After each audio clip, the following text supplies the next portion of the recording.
Hello. Today it's the Magic Graphs Week 8. Quarterback, running back, receiver. My favorite value play for each of them. And I will say for quarterback first, it's not a guy that I'm super confident in this week. The last 2 weeks have been Caleb Williams, Drake May against Jacksonville helps. That's why I chose them, because it's both a bad defense, but also those quarterbacks specifically fit really well in having that ceiling game against them. Jordan Love plays them this week.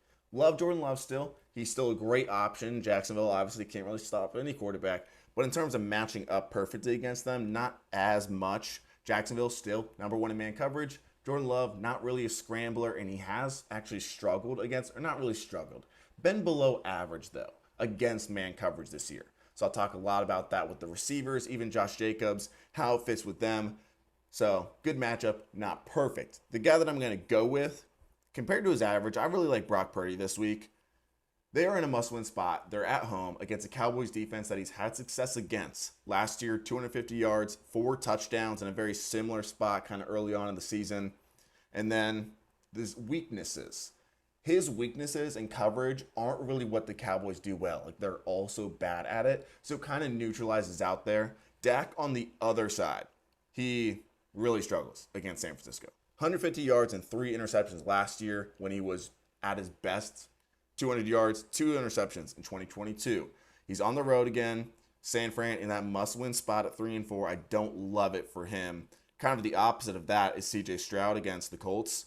They've got JT back this week, which is actually good for him, because my worry for Stroud was like, oh, Anthony Richardson's back. Texans defense is really good. They're at home. Do the Colts just turn it over and kind of make it into a blowout, and he doesn't have Nico Collins? But I think with JT, it'll help him a little bit there, make it a little better, kind of keeping it close, hopefully. Stroud, though, great floor, multiple touchdowns every single time he's played the Colts. Decent amount of yards, 200 plus each time. So over there, a safer play, maybe not the biggest ceiling against that Colts defense that has the Colts offense, and no Nico Collins, but still really like him overall this week. Two guys that I got to decide between is actually Baker Mayfield and Jared Goff, really close down here. Superflex Dynasty League, main league. Who's my second quarterback? Baker, amazing so far. No Godwin, no Mike Evans. Atlanta has been dominant against him these last 2 years. Not dominant, but he hasn't been a fantasy quarterback one in either game, so not the best. Jared Goff, tough defense against Tennessee in the past. They don't play cover 2, which matters for him because he's the quarterback 1 overall against cover 2. Like, that's what he's been best against, and they just don't really run it. JMO out. That doesn't help. So he's at home. I have Goff in right now, mainly just because that. It sounds so stupid, but Jared Goff at home is a different man. Seeing Washington on the red area for Caleb Williams is also really weird. And I'll say this to start. I would play Caleb Williams above Goff and Baker, confidently.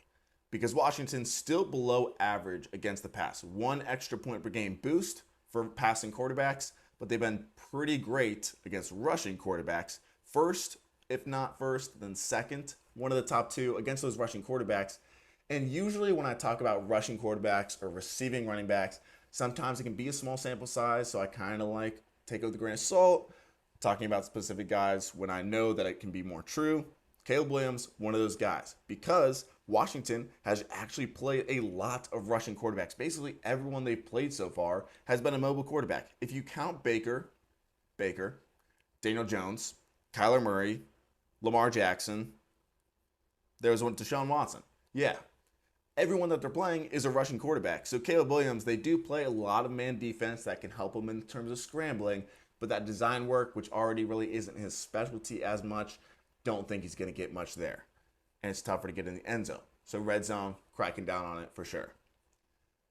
Caleb, compared to Kyler Murray, again, I would play Caleb Williams. Kyler Murray is not set up well at all. You're like, yes, he has a high floor because he's rushing and all that sort of stuff. But in terms of the defense, Miami is first against quarterbacks. Murray's strength has been attacking cover 3 this year, substantially, like 2 times better compared to anything else. Miami is 3rd best in the NFL in cover 3. They have Ramsey on Marv. They're 3rd best against tight ends. It's just overall not really good for Kyler Murray. So it's risky. I would play a lot of other guys above him. At the same time, 2 is back. So that does help in terms of quarterbacks maybe will have to pass more compared to the past when they were just playing Tim Boyle. The opposite of the quarterback draft this week, the running backs. So many guys in this top right here. A lot of the guys that do get high volume are in great matchups, like top 5 matchups. So first off, my favorite one, I think, just compared to his weekly, Javonte Williams. They've been using him a lot more, which is obviously great for him. Like, we're seeing more consistent volume. His carries the last few games, 16, 13, 6, and then 14 last week. And he's gotten 18 targets in that span too, just over this last month. Panthers on the other side, they're throwing Bryce Young in hell. Like, I don't know what they're doing, why they're choosing to go him now when there's no Deontay Johnson, there's no Adam Thielen. I guess, yeah, like Andy Dalton's hurt, so they don't really have a choice. But still, car accident, tough. That's tough. Bryce Young, just not set up well. The Broncos might have 25 red zone drives this week, and they're 32nd against rushing running backs on the ground anyways. So Javonte will just have all the opportunities in the world to get into the end zone, pay it off. I think he's set up extremely well. Dobbins, kind of similar, has gotten great volume. On the other side, we got Rattler. So they're at home, a really bad rushing defense. There's no Gus still. Saints are last in the NFL in yards before contact. The Chargers don't have an incredible offensive line, but at least have 2 amazing tackles and a solid rushing offensive line in general. Dobbins set up extremely well too. Another guy in that area, Josh Jacobs. Every game with Jordan Love this year, 85 yards. Hasn't been incredible in fantasy up until these last few weeks where he got in the end zone a couple times, but touchdowns, they're still coming. He's got 2 the last 3 weeks. He's now that RB1. Jacksonville is actually better than average versus the run. Why is he all the way on the right? Because they're dead last by a mile against receiving running backs. 7 points per game extra to just the receiving part. Not like running backs as a whole, just in the receiving. 7 points per game over a running back's average. So will Jacobs hit that? Who knows? But his targets with Love, 3, 6, 1, 3, 5. So he does have a ceiling there for sure, and they allow it a lot, very easy. So those checkdowns, a lot of that stuff they do, they're just going to leave the running back. So really like it for Josh Jacobs this week. The Detroit guys, Gibbs and Montgomery, it is one of those where it's like Tennessee. They have a really good rushing defense and not really good against receiving running backs. I would have said last year, oh, this sets up Gibbs great. Maybe a worse week for Monty. This year, it's still like 50-50, which I love for the goal line. Gibbs is getting more goal line work, but in the passing game, like, I love Monty. Why are we throwing the ball to Monty so much when you have Jahmyr Gibbs? I don't know, but it's more even. Both set up fine, I would say, at home against Tennessee. Like, the game script looks great for both of those guys. HN over here, too. Tua, it's the theme of the week. Tua's back. It affects everything in that Cardinals and Dolphins game. One of those things being HN. He's got 23 points in 3 of his last 4 games that Tua started. Set up, amazing. Mostert's fine. Also, maybe pick up Jalen Wright. Pollard, all the way on the left here. The Detroit defense, minus 7.8 points per game to running backs this year. So just not even considering the bad game script and being on the road. Also not considering that Spears is out, I know. But still, you would expect by that he's not going to hit 10 points per game. He averages about 14. Minus 7.8 points per game would be like 7 points per game. So, Pollard not set up the greatest, especially considering they're on the road. James Cook, set up pretty solid just because they are 30th in rushing defense. He has not been the receiving back that he has the talent to be. He just hasn't really gotten the targets, but he is getting great work on the ground. It's just kind of the opposite of what I and everyone else's team expected. But for this week, it actually works out pretty well for him. Chubb over to his left. Baltimore does have the second best defensive line in terms of the rushing attack. They're able to be beaten through the air, like it's Jameis. So offense should be better because it can't really get worse. But with Jameis still not confident, J-Mo doesn't really check down to the running backs too often. But Chubb, if he gets a couple catches, gets the volume, he has high touchdown upside against anybody, but Baltimore's defensive line still really good. Their rushing defense overall, solid.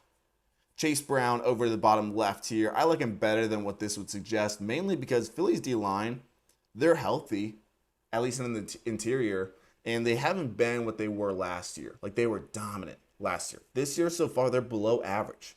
And basically most important stats that we're looking at. So Brown, with the volume that he's been getting, they're still projecting him for lower amounts, but still like this, I know it's in the red, but he's still like top 30 in running back volume. So I actually like him this week just compared to Zach Moss or a lot of these other guys in that section. And I'll say it again, Tua, once he's back, it changes everything. I'm not going to choose Tyreek as my receiver of the week, but Jalen Waddle. 4 of his last 5 games, he's been a top 20 receiver. He's a great matchup overall. Corners in Arizona don't really scare you. None of the 3. They're all going to move around, get that Miami offense back, motion, timing. Everything should be there. So Tyreek is the obvious play, but I still think people might be scared of Jalen Waddle just because of what we've seen from him. Like, it's tough to start a guy after he scores like under 10 5 times in a row or whatever it is. But 16 points in week 1. The 3 out of the 4 weeks to end the year last year is a top 20 guy as well. He's been great when 2 is in. The shadows, there's not many. It's just 2 this week, just because Deontay Johnson's out now. He was going to get shadowed.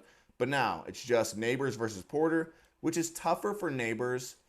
And it's tough because Pittsburgh just has a good defense in general, and they don't really have anyone else outside of Neighbors. So the focus is definitely going to be on him. The one that doesn't matter as much is the one on the opposite side, Pickens versus Banks. Again, say it every week because Banks shadows basically every week. He's good. He's not incredible, so it's not anything to like shy away from Pickens compared to Pickens' average matchup. And nobody wants to hear it. I have so much research. My deep research of the week is on the Green Bay receivers. It's talking about the man defense that Jacksonville plays. They are first in 2 things in coverage. They play the most man defense in the NFL, and they play the most cover 2 in the NFL. Love is great against cover 2 in general, or just zone in general. Man, I was saying, not the greatest. When you're looking at the guys, Wicks, he's not on the graph, but he is by far the best in terms of the coverage matchup and how they're setting up this week. And he's still, by route, been elite this year in terms of fantasy numbers by route, like top of everything. He's just not getting as many routes. So, when he's set up better, does he capitalize on the routes that he does get, and does he get more routes? Because when they're playing man defense, which would be about 50% of the time, Jacksonville, I don't know why still, but Reed, horrible against man. He's kind of similar to how Debo always is. Like, I'll talk about Debo, like, okay, he's good, playing a normal defense, plays a bunch of zone, Debo's fine. Kansas City this week, or Dallas this week, I mean. Reed, same thing. 0.1 points per route against man. So say Jordan Love has 20 passes versus man coverage this week out of his 40 or something, then we would expect Jayden Reed to score like 2 points out of that. That's what he's done this season at least. Wicks on the other side, 0.82. Dubs right in the middle at 0.48 when they're playing against cover 2, which will be about 30% of the time. Wicks, 0.88. Again, Reed, 0.49. That's good. Dubs, 0. He doesn't have a catch against cover 2 this year. Could be a coincidence, but it's more Wicks is really good against it. Reed, definitely up there. Maybe even better than that number suggests, just because the amount of people that play cover 2 is usually only like 15 to 20%. Tillman down here is a flyer. Njoku, you got to start him. He's probably going to get 10 plus targets. He's a start every single week as long as Watson's not in there, especially with the Amari Cooper news out now. Tillman, 12 targets last week, I believe. Definitely a solid flyer. Like, I would play him over Judy and anyone else there. Baltimore is not good against receivers. And Winston, like, he is, sounds so stupid again. But when you're looking at fantasy quarterbacks, the number of quarterbacks that you want to be throwing to your fantasy receivers, there's not much better than Jameis Winston. And again, that doesn't make him a great quarterback. It just, in fantasy terms, there's not much guys that are better in terms of getting receivers fantasy points. I love it. I'm so glad he's back. I hope he does well this week. It'll be a tough defense, but in terms of a passing defense, they have not been good. So Tillman, a flyer, I'm fine with it. Diggs is a great matchup this week, especially when you're comparing it to Tank Dell. Out of the slot is where Diggs is going to be. Set up 26 against the slot is what he's going to get against the Colts. And the Colts don't have a good secondary in general, so it's not an avoid spot for Tank Dell. But he is set up better out of the 2. Just in a really good spot in terms of volume as well with no Nico Collins. Debo, without Ayuk, is always going to be a must start, similar to Njoku. Deron Bland, like I was talking about, might be on him if he is back. As of Friday, he's questionable, which don't know if he played the full snaps, even if he did play in his first game of the season. But it wouldn't be as good for Debo. They're not going to shadow or anything. It's going to be a lot of zone coverage. I think he's going to be great overall. He is questionable with the lung stuff, but it's also one of those where it's like a sickness compared to like a physical injury. So, completely fine with starting.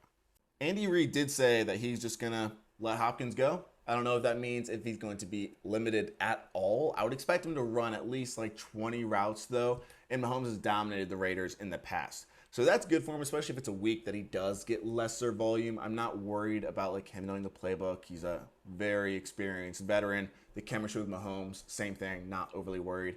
I will say he is not going to like change the identity of this team. Like he's not like 27-year-old Randy Moss coming in. He's 32-year-old DeAndre Hopkins. So it's a little bit different. What I would hope is that he does play in the slot more. They've kind of had Worthy play a little more in the slot ever since the Rashee Rice injury. That would be huge if Hopkins kind of became more that guy, at least say like 50% closer to the Garrett Wilson, CeeDee Lamb type role right now. That'd be big for him in terms of his PPR, his volume in general, getting in the ball quickly. Cincinnati against this Phillies secondary, they have done a great job. I haven't seen many people talk about it. I don't know. Probably they have. But in terms of Quinyon Mitchell and Cooper DeJean, they put up really good numbers in terms of being a fantasy corner or allowing just stats. They've been really good for rookies especially. So they have 3 guys now in that secondary with no weaknesses basically, or they don't have a weakness in the secondary. Not that all 3 of them are perfect. But Cincinnati, not horrible in terms of matchup, but again, not amazing. T has that quad injury. T, whenever he's questionable, is stupidly risky. So Chase, 100%. T, I'd watch it going up until game time. If there's like rumors flying around, there's a chance that he puts up a goose egg. Like that's just how it is with him. So that sucks. But overall, fine matchup, but not amazing. Wilson and Adams up. They are again insanely average this week in terms of matchup. Gonzalez won't be shadowing, so that's big. But still, really good corner on one side. Really good slot corner, Marcus Jones. A little small, but Adams and Wilson aren't huge. Then the other corner on the opposite side, that's kind of the weakness, but still nothing that is amazing that you are dying to go against. The Patriots will make it maybe a closer game for Rodgers and the Jets. Like, I don't think the Jets are blowing out anybody right now, but I don't think the Patriots are going to blow them out, obviously. So, closer game, average in basically everything that I could think of. Harrison Jr. over here, this kind of starts his hell week, and when I mean hell week, it's just like the next 7 matchups or whatever it's going to be. Every single time, he just plays elite corner after elite corner. I feel so bad for him. Like, nothing is going his way. It sucks. Oh, it sucks. And this week, he's got Ramsey on one side, Kendall Fuller on the other. Both on the outside, huge strength. They're obviously good against fantasy receivers. It's just a tough time. Like, he's a flex play, is what he is. It's so sad. The last 2 guys I want to talk about, Brian Thomas Jr. Yes, he is going against Alexander, but one, he is playing more, he is playing better, and the slot matchup is actually worse this week against that Packers defense. So he set up better out of the 2. Alexander has allowed those big plays. His numbers aren't elite this year. So there's definitely ceiling chance still, always with Thomas Jr., but here I wouldn't be scared away by the matchup. Much worse matchup for McLaurin, of course, because he finally has a good quarterback, and he gets hurt. So hopefully Daniels is back. Hopefully he's back. But if he's not, then he's going to get Mariota with Jalen Johnson on him over half of the time. That's not really a recipe for success. Thank you guys for watching. Hope you guys are watching every week. Share with friends that aren't in your league maybe. And I'll see you guys soon.